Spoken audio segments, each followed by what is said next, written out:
Sekarang mari kita lihat di antara ayat-ayat tadi, boleh nggak kita ngambil satu, membuang yang lain? Boleh nggak? Boleh nggak kita beriman hanya 1-2 ayat, sementara ayat yang lain tinggalkan, sudah tidak sesuai dengan zaman? Boleh nggak? Nggak boleh. Ada ayatnya. Afatu'minu bi ba'dil kitab, apakah kamu akan beriman kepada sebagian isi kitab? Wa takfuruna bi ba', dan kemudian mengingkari sebagian yang lain. Yang ibadah saya imani, yang pidana saya ikut Belanda saja. Nggak bisa, Pak. Allah jelaskan di sini, afatu'minu bi ba'dil kitab, apakah kamu akan beriman sebagian isi kitab? Wa takfuruna bi ba', dan mengingkari sebagian yang lain. Fama jazaa'u may yaf'alu dzalika minkum illa khizyun fil hayatid dunya. Maka tidak ada balasan yang pantas bagi orang yang berbuat demikian. Maksudnya berbuat demikian, berbuat apa? Mengambil sebagian dan membuang sebagian yang lain. Balasannya apa? Kenistaan dalam kehidupan dunia, dan pada hari kiamat mereka dikembalikan kepada azab yang berat. Oke, kemudian Islam tadi kan melampaui semua agama ya. Islam melampaui semua agama. Sekarang kita lihat Islam melampaui semua ideologi. Ideologi itu apa? Ideologi dapat dianggap sebagai visi yang komprehensif, sebagai cara memandang segala sesuatu. Ini sementara. Nanti saya berikan, bukan nanti, besok pertemuan berikutnya. Saya berikan definisi yang lebih mewakili seperti tadi, definisi tentang Islam. Ini definisi ideologi menurut KBBI. Nah, ini definisi ideologi menurut KBBI adalah, ideologi adalah sesuatu yang dianggap sebagai visi yang komprehensif, sebagai cara memandang segala sesuatu. Dan yang kita kenal hari ini ada kapitalis dan komunis, dan kita akan melihat domainnya. Kalau domain agama tadi, dimensi satu itu mengatur hubungan manusia dengan Allah, ibadah dan akidah tadi. Kemudian dimensi 2 tentang makanan, minuman, pakaian, akhlak, itu domain agama. Nanti jenengan akan melihat semua agama itu ngomong tentang ini, mengatur tentang ini. Tapi kalau ideologi, domain ideologi itu di sini. Sistem pemerintahan, sistem ekonomi, sistem sosial, pidana, politik, pendidikan, luar negeri dan lain sebagainya. Itu domain ideologi. Maka jenengan akan menemukan sistem politik kapitalis begini, sistem politik komunis begini, sistem ekonomi komunis begini, sistem ekonomi kapitalis begini. Karena itu domainnya ideologi. Pertanyaan saya, domain Islam yang mana? Domain Islam yang mana? Semuanya. Ini domain Islam. Lah kok Jokowi. Oke, sebelum itu kita ke sini dulu. Maka nanti kita temukan di dalam ideologi tadi, di dalam ideologi kapitalis maupun komunis ngomong tentang ini, sistem pemerintahan, ekonomi, sosial, pidana, pendidikan dan lain sebagainya. Tetapi kalau Islam, ini adalah domain Islam. Semuanya. Maka kita ingat kembali hadis Rasul. Al-Islamu ya'lu wala yu'la. Islam itu tinggi, tidak ada yang lebih tinggi. Apapun itu, agama apapun tidak ada yang lebih tinggi dari Islam, ideologi apapun tidak ada yang lebih tinggi dari Islam. Enggak ada. Karena Islam apa? Mencakup semuanya. Islam mencakup semuanya. Kalau ideologi hanya mencakup dimensi 3, hubungan manusia dengan manusia lain. Kalau agama-agama mencakup dimensi 1 dan 2, hubungan manusia dengan Tuhan, hubungan manusia dengan dirinya sendiri. Kalau Islam mencakup semuanya. Nanti akan kita lihat satu persatu ayatnya, bahwa Islam itu mengatur dari akidah sampai politik luar negeri. Kita lihat. Nah, kita kembali ke sini. Al-yauma akmaltu lakum dinakum wa atmamtu alaikum nikmati wa raditu lakum Islam madina. Soal dinnya sudah saya jelaskan. Sekarang akan saya jelaskan akmalnya tadi. Sempurna tadi. Pada hari ini telah aku sempurnakan bagi kalian din kalian. Dinul Islam itu pada hari ini menjelang Rasul berakhir tugasnya di dunia, itu Islam sudah disempurnakan oleh Allah. Pertanyaannya, sempurna itu seperti apa? Yang disebut sempurna itu seperti apa? Masih ada door prize-nya? Kalau masih ada, monggo silahkan. Kesempatan mendapatkan door prize, monggo. Sempurna itu yang seperti apa? Istimewanya di Mesem Geden, yang dapat door prize tidak harus yang benar. Kalau benar yang saya ingin door prize yang benar, nanti nggak habis-habis door prize-nya. Nanti kalau disuruh bawa saya kan malah nggak ini. Monggo, ada yang mau mendefinisikan sempurna? Ya, silakan. Saya hitung sampai 10. 10. Oh, yes. Langsung ngentek. Ya, silakan Nggak bagi ada? yang bertanya. Nggak ada? Oh, ada. Monggo. Ada, silakan. Iya, monggo, silakan. Mohon maaf, bisa minta tolong. Sempurna yang seperti apa? Halo, assalamualaikum warahmatullahi wabarakatuh. Waalaikumsalam warahmatullahi. Kalau sempurna yang ini sepahaman saya. Jih, monggo, boleh. Itu yang mencakup seluruh aspek kehidupan. Mencakup seluruh aspek Ya, kehidupan. baik itu manusia, Jih. alam semesta, kehidupan dan semuanya. Oke, sip. Bagus, tepuk tangan. Dapat door prize. Oke. Betul itu. Tapi kita akan membahas yang lebih simpel lagi. Apa itu sempurna? Mari kita lihat. Coba lihat tangan masing-masing. Telapak tangan jenengan masing-masing. Sempurna tidak telapak tangan jenengan? Sempurna. Ada yang tidak sempurna? Barangkali ada, nuwun sewu, bukan bermaksud untuk menyinggung. Ada yang tidak sempurna. Yang terlahir dengan jari 4 tidak sempurna. Karena yang sempurna berapa? 5. Tangan kanan tok masuk 10. Nah 10 tadi ora sempurna. Oke, nek misalnya jari telapak tangan jenengan itu isinya, tangan kanannya isinya jarinya 10, sempurna enggak? Enggak sempurna gitu. Padahal lebih oke loh.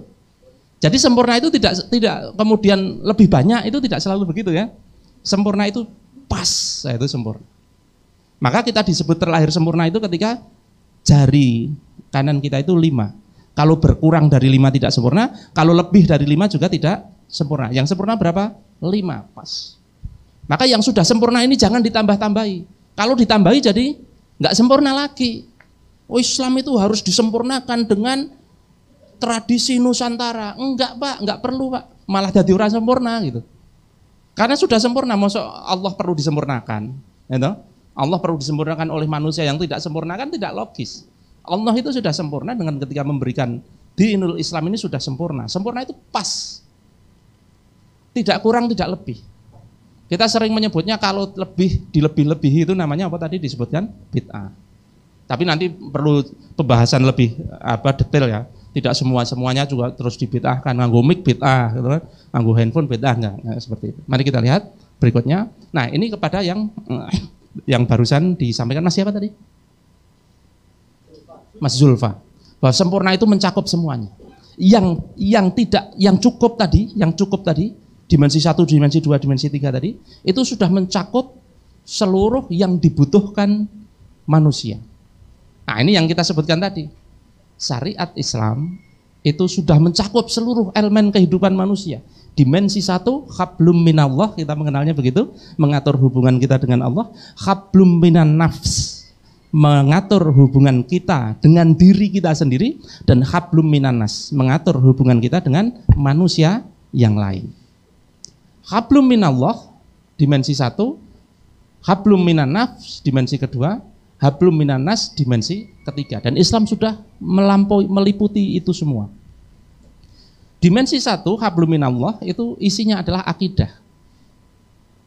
Akidah itu adalah pengetahuan tentang Allah dan segala aspeknya.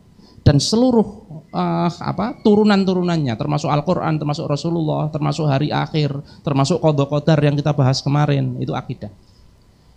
Dan tidak hanya di itu, akidah itu kalau dibahasakan oleh Allah itu orang yang memeluk akidah Islam itu disebut orang yang beriman. Tetapi Allah selalu mengkaitkan orang beriman itu dengan orang yang beramal soleh. Karena amal soleh, amal perbuatan itu terkait dengan ibadah, perbuatan. Maka iman dan amal soleh itu satu rangkaian, akidah dan ibadah. Dan Islam sudah mengajarkan itu semua. Sudah kita bandingkan tadi, akidahnya memuaskan akal orang kaya yang lain. Ibadahnya sesuai dengan fitrah manusia, tidak seperti yang lain. Kemudian dimensi 2, hablum minan nafs, bagaimana manusia mengatur dirinya sendiri. Mengatur dirinya sendiri itu maksudnya kita itu harus bersikap seperti apa sih? Kita itu harus jadi pembohong atau jadi orang jujur sih? Itu sebenarnya bukan karena bohong itu jelek, jujur itu baik, enggak. Tetapi karena Allah memerintahkan jujur gitu. Karena innamal a'malu binniyat. Kita itu beramal itu sesuai dengan niat. Allah itu menilai amal kita itu dengan niat. Kalau kita berbuat jujur karena niat Allah niat kita itu Allah memerintahkan kita jujur, maka kita dapat pahala. Tapi kalau kita berbuat jujur, niatnya bukan karena Allah, tetapi karena ben dipercaya manungsa, maka kita tidak mendapatkan pahala. Kita dapat manfaat duniawi dapat, tapi imbalan dari Allah tidak dapat. Dalilnya apa? Innamal a'malu binniyat. Sesungguhnya Allah menggantungkan amal itu pada niat. Mari kita lihat contohnya. Sama-sama sholat 4 rakaat. Itu bisa jadi duhur, bisa jadi asar, tergantung niatnya. Walaupun waktunya sama. Katakanlah sama-sama jam 3 sore, jam 4 sore gitu. 4 rakaat itu bisa jadi duhur, bisa jadi asar. Nah, duhur di waktu asar lah jamak kan bisa jadi kan, tergantung niatnya kan. Maka Allah itu benar-benar melihat niat dari suatu amal. Tetapi tidak cuma niat toh, niatnya karena Allah, tapi aturan-aturan yang digunakan tidak sesuai dengan apa yang Allah tunjukkan, ya nggak bisa juga. Maka dua-duanya antara niat dengan rukunnya itu semua mengikuti apa yang Allah tunjukkan.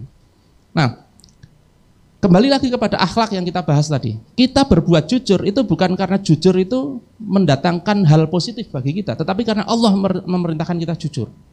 Maka ketika di suatu kondisi tertentu Allah memerintahkan kita tidak jujur, ya kita tidak jujur. Pernah Allah memerintahkan tidak jujur? Pernah. Ketika kita menghadapi suami istri yang bertengkar, kita boleh berbohong. Misalnya istri ini curhat ron jenengan, wah bojoku ki ngene. Gantian sing lanang datang, wah bojoku ngene terus jenengan, oh iya bojomu wingi ngomong ngene. Wah, itu namanya nambah kisruh malahan. Jenengan di situ boleh dan itu ada. Hadisnya ada. Jenengan boleh berbohong. Enggak, bojone jenengan itu orang yang baik. Itu untuk ini. Untuk mengislah itu boleh. Dan itu bukan karena logika, itu karena Allah perintahkan.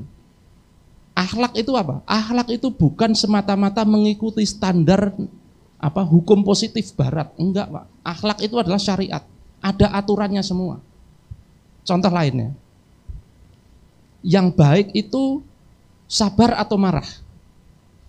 Sabar secara umum gitu kan.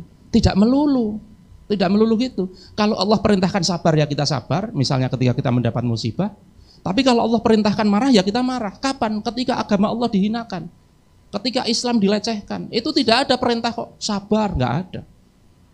Harus tidak sabar. Ya artinya sabar tetapi terukur gitu. Tidak boleh Islam itu dinistakan terus kita terima wae, nggak ada perintah begitu. Sekali lagi akhlak itu juga syariat. Ada panduan-panduannya. Makanan dan minuman sudah jelas, mana yang haram, mana yang halal jelas. Pakaian jelas, harus seperti apa jelas. Dimensi ketiga, hablum minan nas, hubungan suami istri, ada dalilnya semuanya. Hubungan anak dengan orang tua, setelah ini kita lihat ayatnya masing-masing satu persatu. Bagaimana hubungan dengan tetangga? Bagaimana berekonomi? Baik ekonomi mikro, jenengan sebagai individual berbisnis, bekerja dan sebagainya, maupun ekonomi makro. Bagaimana negara ini dijalankan, ekonomi negara ini dijalankan. Semua tercangkup di dalam syariat Islam. Bagaimana pidana? Ada. Islam ngatur pidana? Ada, Pak. Semua ada ayatnya. Bagaimana Islam ngatur politik? Ada.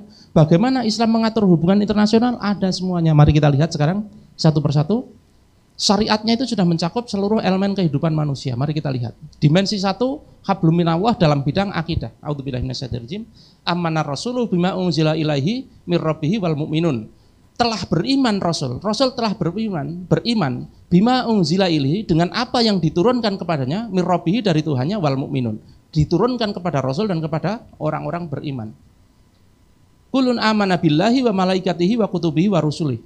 Yang disebut beriman itu yang seperti apa? Beriman kepada Allah, malaikat Allah, kitab-kitab Allah dan rasul-rasulnya. La nufarriqu baina ahadin min rusulih. Allah tidak membeda-bedakan antara yang satu dengan yang lainnya, Rasul yang satu dengan yang lainnya. Rasulullah Muhammad SAW, Nabi Isa, Nabi Musa, Ibrahim dan lain sebagainya. Wa qalu sami'na wa ata'na ghufranaka rabbana wa ilaikal masir. Maka berkatalah, sami'na wa ata'na, kami taat dan kami mematuhi.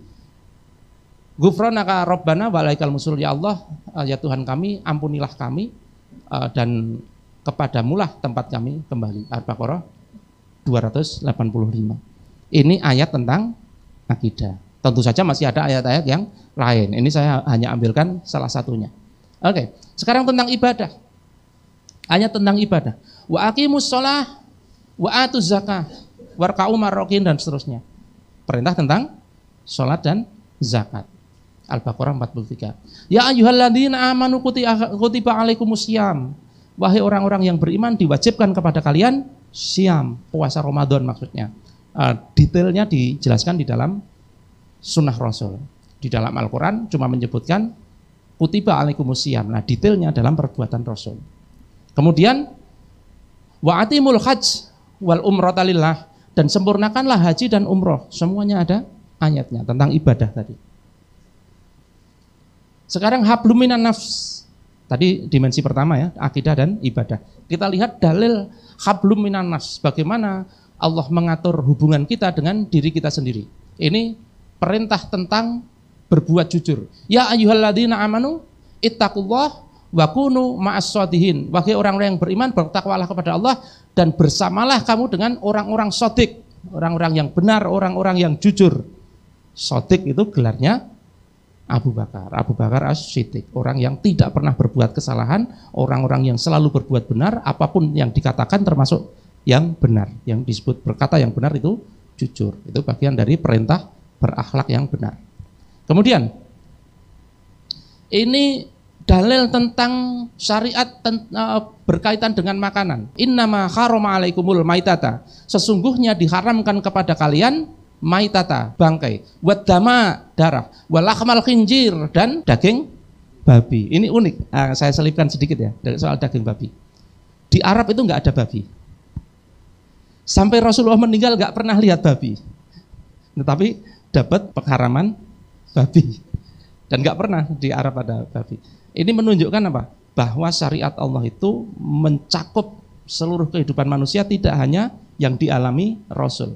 Karena kalau ngatur Rasul nggak perlu ada ini, wong di Arab nggak ada babi. Tapi faktanya hari ini babi ada di mana-mana, tidak hanya di makanan dan minuman, masuk ke dalam produk yang bermacam-macam.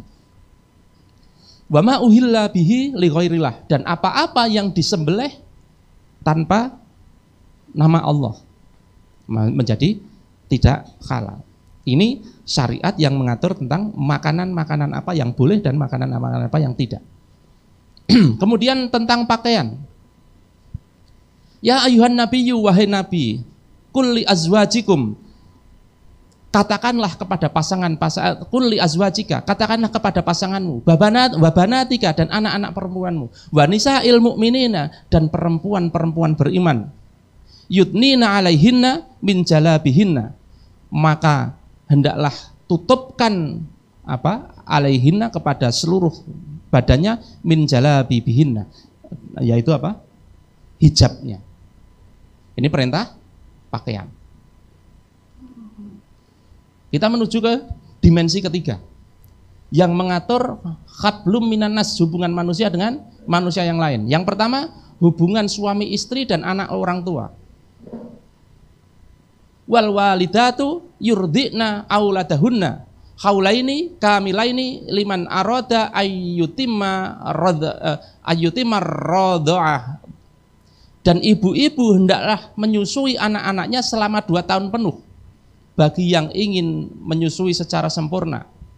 Wa ala mauludi lahu rizquhunna, dan kepada anak-anak mereka, anak-anaknya, rizquhunna, rezekinya, maksudnya nafkahnya, wa kiswatuhunna, dan pakaiannya, bil ma'ruf, dan penuhilah nafkah mereka kepada anak-anak berupa pakaian juga dengan cara yang patut, cara yang ma'ruf. Oke, kita baca lagi terjemahnya. Dan ibu-ibu hendaklah menyusui anak-anaknya selama 2 tahun penuh. Berarti mengatur hubungan ibu dengan anaknya. Bagi yang ingin menyusui secara sempurna, berarti tidak wajib, tetapi utama. Dan kewajiban ayah, berarti ini mengatur kewajiban ayah dan kewajiban ibu terhadap anak-anaknya. Apa? Menanggung nafkah dan pakaian mereka dengan cara yang patut. Itu syariat yang mengatur hubungan keluarga, bapak dengan anak, ibu dengan anak. Mari kita lihat yang lain. Hubungan dengan tetangga dan hubungan sosial.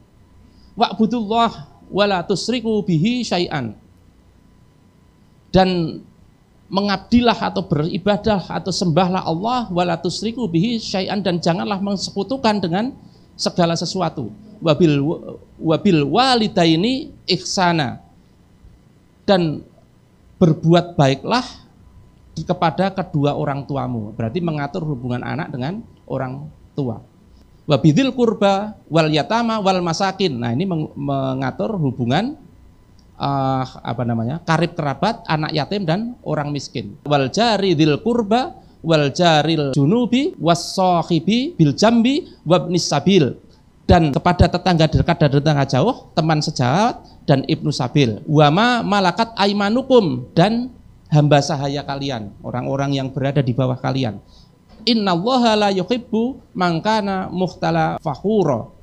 Allah tidak menyukai orang-orang yang sombong dan membanggakan diri. Ini mengatur bagaimana hubungan kita dengan tetangga, dengan kerabat, dengan orang anak yatim, dengan orang miskin dan lain sebagainya. Hablum minanas dalam bidang ekonomi. Alladzina yaquluna riba. Orang-orang yang memakan riba. La yakumuna illa kama yakumul ladzi yatakhabbatu husyaitanu minal masyi. Tidak akan bisa berdiri tegak kecuali seperti berdirinya orang gila karena kemasukan setan. Maksudnya di hari kiamat nanti. Siapa? Alladzina yaquluna riba, orang-orang yang memakan riba. Ini artinya apa? Hukum yang mengatur ekonomi. Dzalika bi annahumul qalu innama bai'u mislur riba. Yang seperti itu, yang seperti apa? Orang yang mengatakan bahwa di antara jual beli itu sama dengan riba. Wa akhallallahu bai'a wa harrama riba. Padahal Allah menghalalkan jual beli dan mengharamkan riba. Ini banyak yang terjadi seperti ini. Loh, apa bedanya? Saya menghutangi jenengan, terus kemudian kembali lagi saya dapat untung, itu kan seperti halnya saya menjual barang. Itu menyamakan jual beli dengan riba. Ada aturannya. Sekarang yang tidak boleh riba tidak cuma diri kita sendiri, termasuk negara kita juga tidak boleh riba. Membangun negara dengan riba itu tentu saja tidak sesuai dengan ayat ini, dan seterusnya. Oke, perlu saya bacakan lanjutannya tentang riba tadi? Enggak usah ya, biar enggak kepanjangan. Karena ini tidak sedang membahas riba. Kalau sedang membahas riba saya bahas sampai tuntas. Oke, sekarang kita hablum minanas dalam hal pidana. Ya ayyuhalladzina amanu kutiba alaikumul qisasu fil qatl. Ya ayyuhalladzina amanu, wahai orang-orang yang beriman, kutiba alaikum, kuwajibkan kepada kalian, qisas fil qatla, diwajibkan qisas pada perkara orang-orang yang dibunuh. Itu pidana kan? Wajib enggak? Wajib. Ayatnya sama. Yang tadi ya ayyuhalladzina amanu kutiba alaikumus syiyam. Yang ini ya ayyuhalladzina amanu kutiba alaikumul qisas. Yang syiyam tadi wajib enggak? Wajib. Yang ini wajib, Pak. Kita lanjutkan.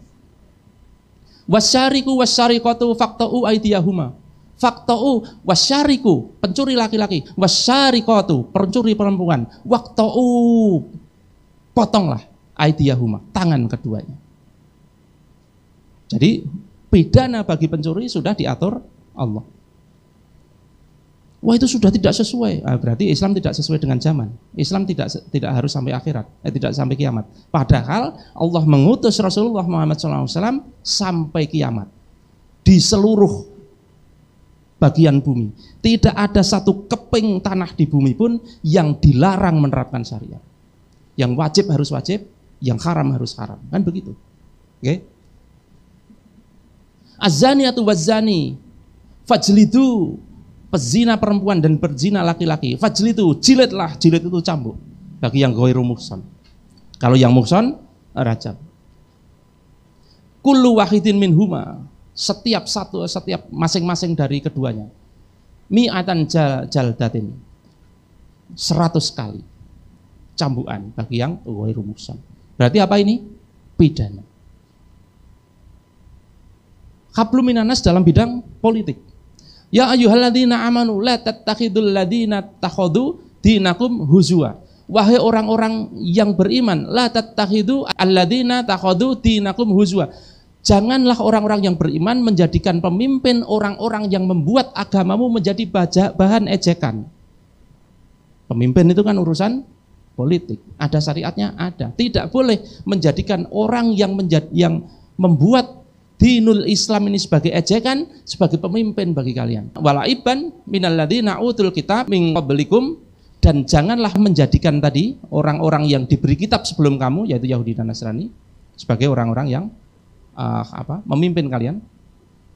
Min qablikum wal kufar, dan orang-orang kafir aulia, sebagai aulia. Dan janganlah menjadikan ahli kitab Yahudi dan Nasrani wal kufar, orang-orang kafir, sebagai aulia, sebagai pemimpin. Wattaqullah, dan bertakwalah kepada Allah in kuntum mu'minin, jika kamu orang-orang beriman. Ini ayat tentang politik. Ayat tentang politik dulu waktu 2016 sempat kita sampaikan, jadi geger seluruh Indonesia. Tapi ya itulah, kita harus menyampaikan apa yang wajib disampaikan.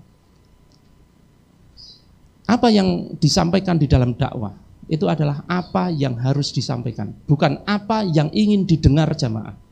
Seringkali kita salahnya itu. Kita itu menyampaikan yang sejuk-sejuk saja. Jamaah pengennya itu, ya itu. Enggak, bukan begitu. Dakwah itu menyampaikan apa yang harus disampaikan. Yang terjadi kesalahan di sana maka tunjukkan yang benar. Itu dakwah itu begitu. Tentu saja dengan bahasa yang baik. Tetapi bahasa yang baik pun bagi orang yang sedang tidak baik itu tajam banget, Pak. Jadi yang salah itu seringkali bukan yang ngomong, tetapi persepsi yang mendengar. Sudah kita jelaskan tadi, banyak dalil dan itu belum semuanya yang mengatur hablum minallah. Banyak dalil yang mengatur hablum minan nafs, dan lebih banyak lagi. Ini paling cuma beberapa ya. Yang ibadah mahdhah itu kan sholat, zakat, puasa, haji kan, cuma itu kan ibadah mahdhah. Yang lainnya ghairu mahdhah, lebih banyak lagi. Justru yang lebih banyak itu ini. Ini juga lumayan. Tapi kalau cuma ngomong ini sedikit sekali, maka kalau Islam itu hanya dibatasi di zakat, puasa, haji, sholat, zakat, puasa, haji, jenengan artinya apa? Mengkebiri Islam dari yang lain, hanya cuma ngambil ininya tok. Padahal tadi apa? Akmal, Islam itu sempurna, mengatur semuanya. Dan mari kita perhatikan bahwa menjalankan akidah, menjalankan ibadah, menjalankan akhlak, menjauhi makanan haram, menjalani pakaian yang diperintahkan oleh Allah, bisa kita lakukan sendiri. Bisa. Sekarang bagaimana kalau pidana? Jenengan bisa? Wah, wajib kisos sih. Tonggoku kayak membunuh. Wah, ayo dibunuh. Nah, itu bukan kisos. Itu jenengan yang melakukan pembunuhan. Sama. Karena yang mengkisos apa? Yang mengkisos harus negara. Persoalannya kalau negaranya hanya tidak menggunakan Islam tapi menggunakan KUHP warisan Belanda, maka nggak akan mungkin kisos diterapkan, kan begitu. Oke? Maka dimensi 3 ini mau nggak mau harus melibatkan negara. Baik. Sekarang mari kita lihat di antara ayat-ayat tadi, boleh nggak kita ngambil satu, membuang yang lain, boleh nggak? Boleh nggak kita beriman hanya 1-2 ayat, sementara ayat yang lain tinggalkan, sudah tidak sesuai dengan zaman, boleh nggak? Nggak boleh, ada ayatnya. Afatu'minu bi ba'dil kitab, apakah kamu akan beriman kepada sebagian isi kitab? Wa takfuruna bi ba'd, dan kemudian mengingkari sebagian yang lain. Yang ibadah saya imani, yang pidana saya ikut Belanda saja. Nggak bisa, Pak. Allah jelaskan di sini, afatu'minu bi ba'dil kitab, apakah kamu akan beriman sebagian isi kitab, wa takfuruna bi ba'd, dan mengingkari sebagian yang lain. Fama jazaa'u may yaf'alu dzalika minkum illa khizyun fil hayatid dunya. Maka tidak ada balasan yang pantas bagi orang yang berbuat demikian. Maksudnya berbuat demikian berbuat apa? Mengambil sebagian dan membuang sebagian yang lain. Balasannya apa? Kenistaan dalam kehidupan dunia, dan pada hari kiamat mereka dikembalikan kepada azab yang berat. Dzalika minkum illa khizyun, kecuali kenistaan fil hayati dunya, pada kehidupan dunia. Kecuali jenengan kalau hanya mengambil sebagian, mengingkari sebagian yang lain, khizyun fil hayati dunya. Menjadi apa? Nista hidup di dunia. Dan ini yang menimpa kita hari ini. Saudara kita di sana, di Palestina, di Rohingya, ternistakan. Kenapa? Kita semua hanya mengambil sebagian, kemudian membuang yang lain. Wa yaumal qiyamati yuradduna ila asadil adab, dan pada hari kiamat akan dikembalikan kepada azab yang berat. Wa mallahu bighafilin amma ta'malun, dan Allah tidak akan lengah terhadap apa yang kamu kerjakan. Apapun yang kamu kerjakan, Allah tidak akan lengah. Bahkan apapun yang belum kamu kerjakan, yang baru di dalam hati, Allah tidak lengah. Bahwa Allah sudah perintahkan pidana seperti ini, kemudian tidak dijalankan, dan jenengan lebih ridho kepada yang buatan Belanda, itu Allah lihat. Jenengan mengatakan, wah itu sudah tidak relevan, itu dan Allah lihat. Minimal apa? Minimal jenengan itu tidak ridho, ya itu minimal banget. Oke? Dan perintahnya adalah kita tidak boleh mengambil sebagian isi kitab kemudian membuang sebagian yang lain, tetapi di dalam surat Al-Baqarah 108, ya ayyuhalladzina amanu udkhulu fis-silmi kafah, wahai orang yang beriman, masuklah kepada Islam kafah, secara bahasa Indonesia ini kabeh. Bahasa Arabnya kafah, bahasa Jawa ini kabeh. Kabeh itu apa? Dimensi 1, dimensi 2, dimensi 3, semua ada ayatnya, semua ada hadisnya, tidak boleh jenengan pilih-pilih, tidak boleh jenengan pilih kasih ya, yang ini diambil, yang itu tidak boleh, tetapi masuk secara keseluruhan. Wala tattabi'u khutuwatis syaiton, kembali kepada akidah kita, dan janganlah ikuti langkah-langkah setan. Innahu lakum aduwwum mubin, sesungguhnya dia setan bagi kalian adalah musuh yang nyata. Seperti halnya Nabiullah Adam digelincirkan oleh iblis untuk mendekati pohon yang tadi dilarang, kemudian dekat. Hari ini Allah sudah tetapkan hukum-hukumnya, kemudian iblis mengajak kita untuk tidak menggunakan hukum-hukum itu.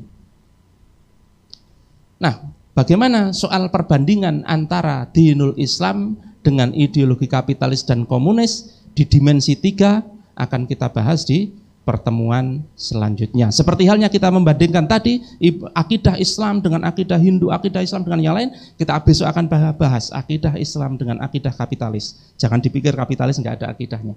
Akidah Islam dengan akidah komunis, semuanya ada.